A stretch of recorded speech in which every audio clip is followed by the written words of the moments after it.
ጭራሽ በእኛ እሱ ጋር ያለፈው ነገር እኛ ጋር ላያልፍ ይችላል። እንትናኮ ከስሯል፣ ይሄን ያክል ሚሊዮን ከስሮ አልፏል እና እሱ ምናምን ልንል እንችላለን። እግዚአብሔር ከልጁ ቀጥሎ ለሰው ልጅ የሰጠው ውድ ስጦታ ዓላማ ነው። ዓለም ላይ በጣም ስኬታማ የሚባሉ ሰዎች ደፋሮች ናቸው። በሰው የተከዳ ሰው አለ አይደለ? ቀጣይ ሰው እንዴት ማመን እንዳለበት ተምሯል። ቢዝነስ እያላቸው ሌላ ቢዝነስ መስራት እየቻሉ በፊት በህይወታቸው ያለፈው ነገር በጣም ስለሚያስፈራቸው ግን ፍርሃትን ማሸነፊያው ብቸኛው መንገድ የፈረመውን ነገር ማድረግ ነው። መሄድ በሚገባቸው ልክ እንዳይሄድ ከልክሏቸው ቢዝነሳቸው እዛው ቁጭ ብሏል ማለት ነው። ሰው ሁል ጊዜ እንዴት ወጣት ነኝ ብሎ ያስባል። ነገ ምን እሆናለሁ ብሎ የሚፈራ ሰው አለ። የሀገሬ ልጆች የምትፈሩትን ነገር አድርጉ። ወደፊት እንዳትቀጥሉ ወደ ኋላ የሚጎትታችሁ ነገር ነው። የምትፈልጉትን ነገር እንዳታገኙት ያስቀራችኋል። የምታስቡትን ህይወት እንዳትኖሩት ይከለክላችኋል። ፍርሃት። ዛሬ የምንወያይበት ፍርሃታችንን እንዴት እናሸንፋለን፣ ፍርሃት ምንድነው በሚል ርዕስ ነው። ስለዚህ ሙሉ ቪዲዮን እስከ መጨረሻ ድረስ በመከታተል ተጠቀሙበት። ውድ የሃሞና ቲዩብ ተከታታዮቼ አስተማሪ የስኬታማ ሰዎችን ታሪክና እንዲህ አይነት ጠቃሚ ትምህርቶችን ማግኘት ከፈለጋችሁ ትክክለኛ ቦታ ነው የመጣችሁት። ስለዚህ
አርቲፊሻል ይሆንና ወይም ደግሞ ኤክስተርናል። ለምሳሌ አንድን ችግር የሆነ ፕሮብሌም ከፊታችን መጣ።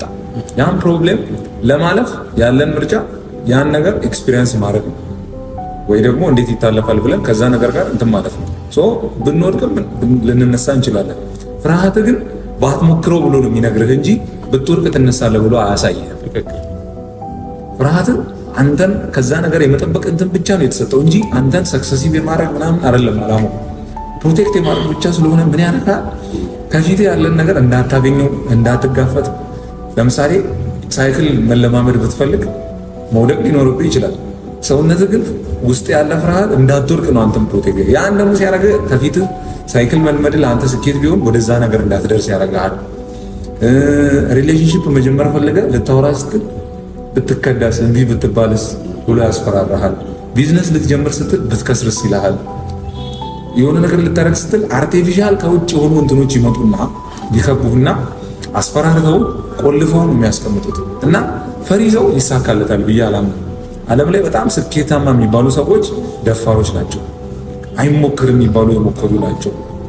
ይሄ እንዴት ይሆናል የተባለን ነገር አልፈው ያሳዩ ሰዎች ናቸው ስኬታማ የሆኑት። እና ፍርሃታችን ከምንፈልገው ነገር የሚያስቀርብ መድረስ የምንፈልግበትን ቦታ ማግኘት የምንፈልገውን ነገር መሆን የምንፈልገውን ነገር እንዳንሆን የሚያደርገን ነው ማለት ነው። ማኔጅ ካልተደረገ እንትን ካላለ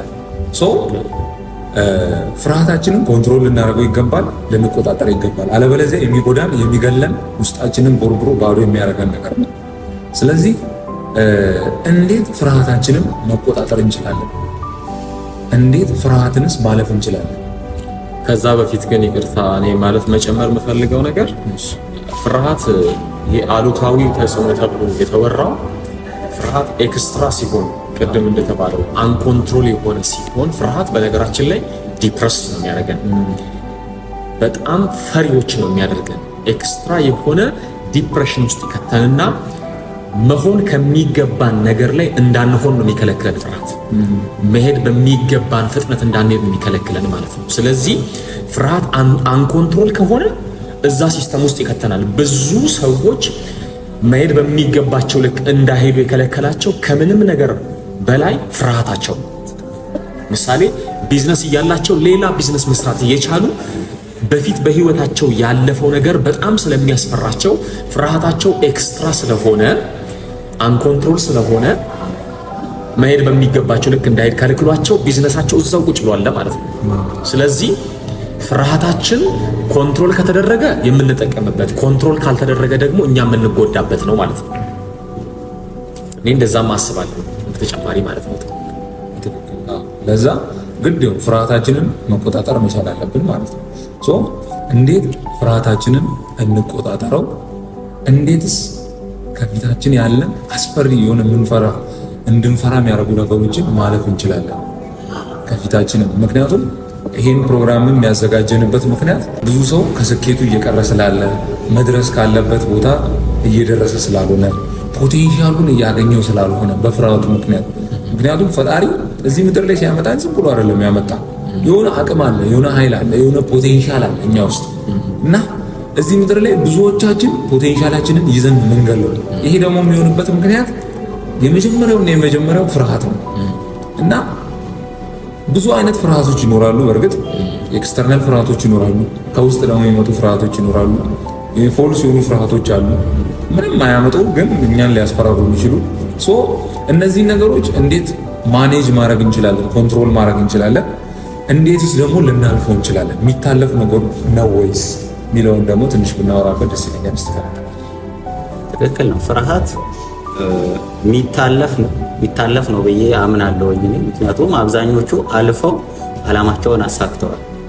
መጀመሪያ ላይ እንዳወራ ነው የአብዛኛው ሰው ስኬት ከፍርሃቱ ጀርባ ነው የተደበቀው ካለን ያ ሰው አላማው ጋር ለመድረስ ያለው አማራጭ ፍርሃቱን መድፈር ብቻ ነው። አንድ ሰው የሚፈልገውን ነገር ለማድረግ የሚፈራው ነገር ፊት ለፊቱ ካለ ያለው አማራጭ ሌላ መንገድ የለም፣ የሚፈራውን ነገር ማድረግ ብቻ። ከማድረግ ውጭ ሌላ አማራጭ አይኖርም። አላማዬን መኖር እፈልጋለሁ፣ አላማዬ ጋር መድረስ እፈልጋለሁ ብሎ የሚያስብ ሰው በትክክል ማድረግ ያለበት አንዱና ዋነኛው ነገር ፍርሃቱን መጋፈጥና ማድረግ ብቻ ነው። እኔ ምን አምናለሁ መሰላችሁ? እግዚአብሔር ከልጁ ቀጥሎ ለሰው ልጅ የሰጠው ውድ ስጦታ ዓላማ ነው ብዬ አስባለሁ። ሰው በፍርሃቱ ምክንያት እግዚአብሔር የሰጠውን ውድ ስጦታ ሳያደርግ ያንን የተሰጠውን ውድ ስጦታ ይዞ ወደ መቃብር መሄድ የለበትም ብዬ አስባለሁ። ስለዚህ የትኛውም ሰው ዓላማዬን መኖር እፈልጋለሁ ብሎ የሚያስብ ከሆነ ለዓላማ ነው እዚህ ምድር ላይ ተፈጠርኩት ብሎ የሚያስብ ከሆነ ለዚህ ምድር ከእኔ የወጣ የሆነ ነገር አበርክቼ ማለት ፈልጋለሁ ብሎ የሚያስብ ከሆነ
ሁለተኛው ነገር ምን ማወቅ ያስፈልጋል ከተባለ ሁለት ነገሮችን ጨምራለሁ ተሜ ባለበት ሐሳብ ላይ። አንደኛው ማወቅ የሚያስፈልገው እዚህ ምድር ላይ እስካለን ድረስ በዚህ ምድር መውደቅ አለ፣ መነሳት አለ። ሁላችንም ማወቅ ያለብን ነገር እሱ ነው። ሰው ሁል ጊዜ እንዴት ወጣት ነኝ ብሎ ያስባል። ምን ማለት ነው? ትዝ ካለን እኮ ልክ ከእናታችን ማህፀን ስንወጣ የህፃናት እኮ ልቅሶ እኮ አልቅሰናል። ከዛሬ 20 ምናምን ዓመት ፊት መመለስ እንችላለን። ከ20 ምናምን ዓመት ፊት እኮ እኛ እኮ ልብስ አንለብስም አይደለ? ምን ነበርን? በጣም ልጆች ነበርን። ከዛን እንደማንኛውም በሰው ህይወት ውስጥ ማለት የሚገባውን ህይወት አልፈን ዛሬ ወጣት ሆነን እንደዚህ መነጋገር ቻልን፣ እንደዚህ መልበስ ቻልን፣ ማሰብ ቻልን። እያንዳንዱ ነገር በህይወታችን እየጨመረ ይመጣል ማለት ነው። ስለዚህ በዚህ ምድር ላይ ስትኖር ልክ ያለፍከው ነገር አለ አይደለ? የምታልፈውም ነገር እንዳለ ማወቅ ያስፈልጋል። ያለፍከው ነገር አለ፣ ቀጣይ የሚመጣ ነገር አለ። በዚህ ምድር ላይ ስትኖር ትወድቃለህ፣ ትነሳለህ። እሱን ማወቅ ያስፈልጋል። ሰው ፍርሃቱን መቆጣጠር ከፈለገ ቢዝነሱን እየሰራ ከሆነ በጣም የሚገርም ትርፍ ልታተርፍ ትችላለህ። ያለህን ብር በሙሉ ጨርሰህ 10 ብር አለህ ማለት ልትጀምር ትችላለህ። በዚህ ምድር እስካለ ድረስ ትወድቃለህ፣ ትነሳለህ ማለት ነው። እሱን ማወቅ ያስፈልጋል። ከዛ በመቀጠል ደግሞ ምን ማወቅ ያስፈልጋል? ታገኛለህ፣ ታጣለህ። በቃ አለቀ። መቼም ሁላችንም በተለያየ ቤተ እምነት ውስጥ የተማረው ትምህርት አለ ስለ ኢዮብ። እንደ ኢዮብ በጣም ሀብታም ሰው የለም። በጣም ጥግ ድረስ ያለው ሰው ነው። ዊዝን ያርለ እንደ ሁሉንም ነገር አጥቶ ብቻውን የቀረው። ስለዚህ ታገኛለህ፣ ታጣለህ። እሱን ማወቅ ያስፈልጋል። በቃ ከዛ ደግሞ እኛ እኮ በጣም የሚገራርሙ ተረቶችም አሉ አይደለ? ምሳሌ ምን የሚባል ተረት አለ? ሞት ተፈርቶ ሳይተኛ አይታደርም አይደለ? ዛሬ ነው የምሞተው አልተኛም አትልም አይደለ? መቼ እንደምሞት አናቀም። እንደምሞት ነው ያላቀም፣ ሁላችንም አናቀም አይደለ? ስለዚህ መቼ እንደምሞት አናቀም፣ እንተኛለን። ድንገተኛ ተነኮ ልሞት እንችላለን። እኔ በ20 ምናምን ዓመቴ ስለምሞት አልተኛም ብሎ ሰው ቁጭ ብሎ ኦር ደግሞ ቆሞ ያድርም። ስለዚህ በህይወታችን ውስጥ ውድቀት አለ፣ ኪሳራ አለ ብለን መሄድ ከሚገባን ፍጥነት ኦር ደግሞ መሄድ ከሚገባን መድረስ ከሚገባን ምዕራፍ እንዳንሄድ የከለከለንን ፍርሃታችንን ትተን ፍርሃታችንን ስንተው ውድቀት እንዳለ ያወቅን ኪሳራ እንዳለ ያወቅን ልንሄድ ይገባል። ያንን ካወቅን ምንም ነገር በህይወታችን ቢመጣ ሊያስቆመን የሚችል ነገር አይኖርም ማለት ነው። ስለዚህ ፍርሃታችንን ለመቆጣጠር ቅድም ተሜ እንዳነሳው ዓላማን ማወቅ ያስፈልጋል። ሁለተኛው ደግሞ ማግኘት እንዳለ ማጣት እንዳለ ማወቅ ያስፈልጋል። ከዛ ደግሞ መውደቅ መነሳት እንዳለ ማወቅ ያስፈልጋል። ይሄ ፕሪንሲፕል ነው። በነገራችን ላይ የሰው ልጅ ይወድቃል፣ ይነሳል፣ ያገኛል፣ ያጣል፣ ይደሰታል፣ ያለቅሳል። በቃ ኢትስ ፕሪንሲፕል። በዚህ ምድር እስካለ ድረስ እሱ ነገር ይኖራል። በላይኛው ነው እንግዲህ ያንን ነገር ማንጠብቀው። ምሳሌ እዛ ሐዘን የለም አታለቅስም፣ እዛ ረሃብ እንጀራ በእንትን ነው የምበላው ብለህ አታስብም። ስለዚህ በዚህ ምድር እስካለን ድረስ በህይወታችን እነዚህ ነገሮች ያልፋሉ ማለት ነው። ማለፋቸውም ግድ ነው።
ጉዳይና ነገ ያንተ ባልሆነ ጉዳይ ከምትጨነቅ አሁን ያንተ በሆነ ጉዳይ ላይ ስራ መፍራት አቁም።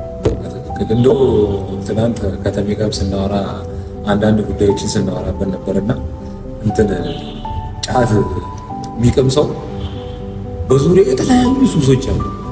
ጫት ስትጀምር ሲጋራውን ይመዝላል፣ መጠጡን ይመዝላል፣ የሆነ ሺሻውን ይመዝላል፣ ጋንጃውን ይመዝላል። የተለያዩ ሱሶች በዙሪያ ይከባሉ። ሰው ፍርሃትም ሊትራሊ ጫት ብሎ ስትፈራ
የከሰረ ሰው ድጋሚ ብር ሰጥተው በዛ ስራ ብትለው ሊፈራ ይችላል።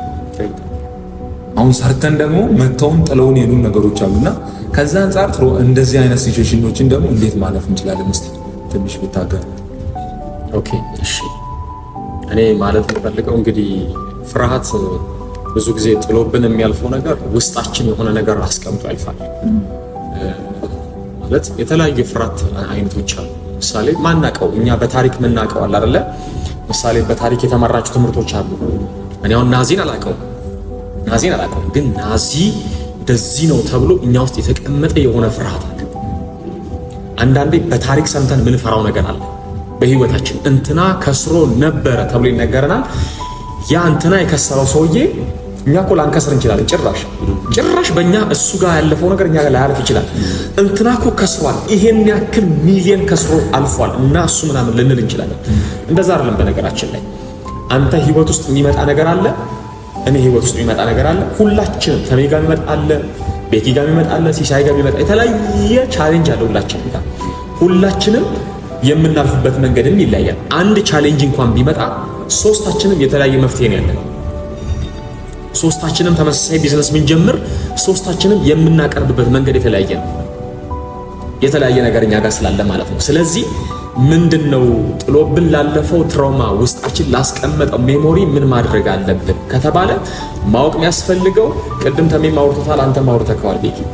ምን ማወቅ ያስፈልጋል? ነገ የተሻለ እንደሆነ ማወቅ ያስፈልጋል።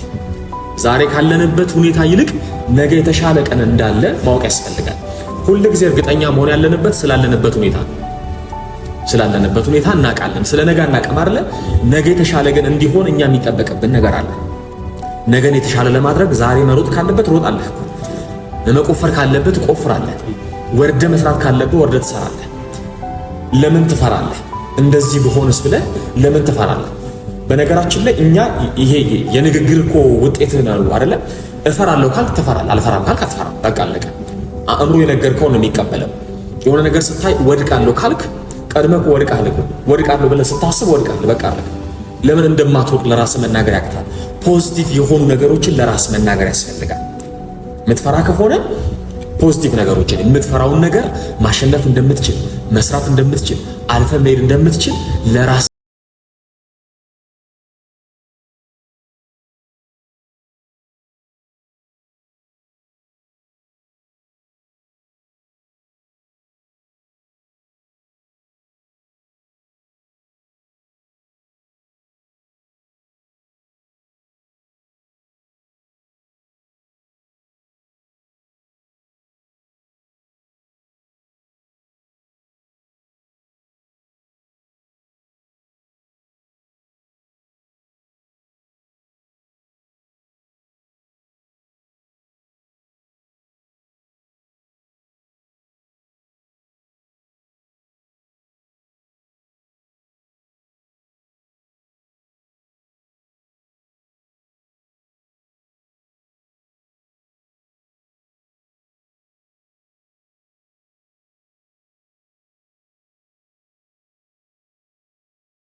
ራሱ የምታወራውን ነገር ፖዚቲቭ ቲንከር ነው መሆን ያለው።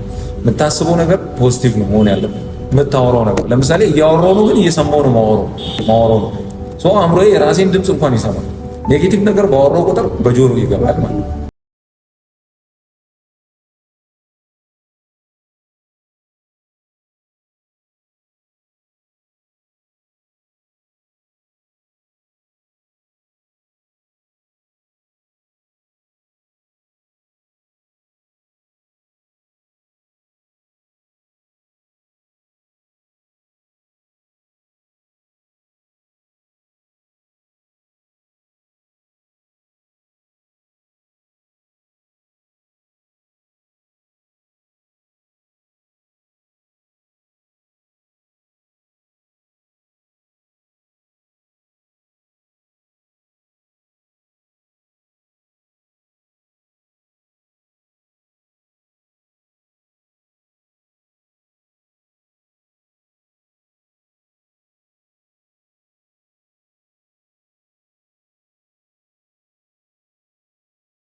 ብቻ የሆነ ምልክት በሰውነቱ በኩል ይወጣልና ፍርሃትን ማኔጅ ለማድረግ አሁን እንዳወራ ነው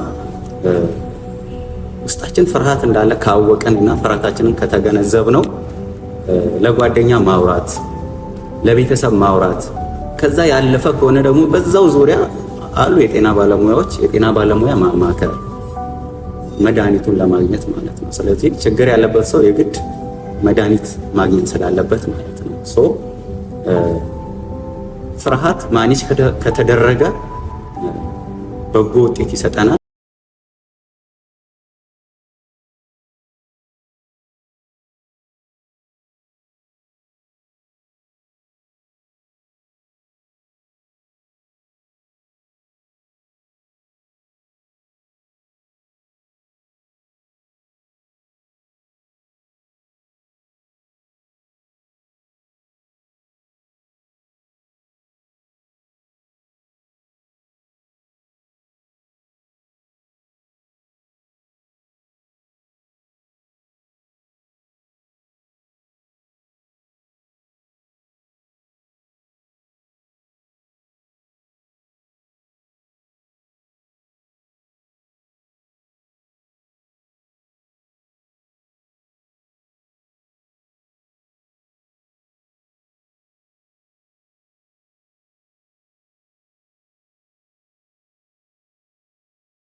መልእክት አግኝታችኋል፣ ትምህርት አግኝታችኋል ብዬ አስባለሁ።